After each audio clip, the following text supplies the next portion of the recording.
इचलकरंजी येथे खुनाचा प्रयत्न केल्याच्या गंभीर गुन्ह्यात अटक करण्यात आलेल्या 2 आरोपींना जिल्हा व सत्र न्यायालयाने सशर्त जामीन मंजूर केला आहे। या प्रकरणात आरोपी सागर लक्ष्मण गायकवाड आणि रोहित शंकर पुजारी यांच्यासह इतर तिघांविरुद्ध गुन्हा दाखल करण्यात आला होता।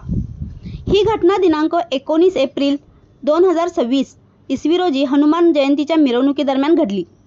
फिर्यादी अवधूत ढवळे राहणार इचलकरंजी याचे मित्र आणि संशयित आरोपी यांच्यामध्ये आधी किरकोळ वाद आणि हाणामारी झाली होती। त्यानंतर या वादाच्या पार्श्वभूमीवर फिर्यादी आपल्या मित्रांसह साखरपे हॉस्पिटलजवळ पोवारमळा इचलकरंजी येथे जाब विचारण्यासाठी गेला। त्यावेळी आरोपींनी धारदार शस्त्राने हात, डोके आणि पाठीवर वार करून त्याला गंभीर जखमी केले। या प्रकरणी शिवाजीनगर पोलीस ठाणे इचलकरंजी येथे भारतीय न्याय संहितेच्या विविध कलमानुसार गुन्हा दाखल करून आरोपींना अटक करण्यात आली। दरम्यान आरोपींच्या वतीने ॲडव्होकेट रियाज रफिक बांदार यांनी जिल्हा व सत्र न्यायालय इचलकरंजी येथे जामीन अर्ज दाखल केला।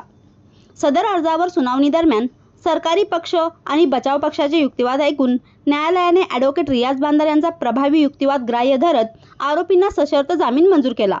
या कामात ॲडव्होकेट रियाज बांदार यांना सचिन कोरवी, ॲडव्होकेट जैद मुल्ला, ॲडव्होकेट यासिन पेंडारी, अजीज नदाब, परवेज मुजावर, सानिया बांदार आणि साहिल शेख यांनी सहकार्य केले।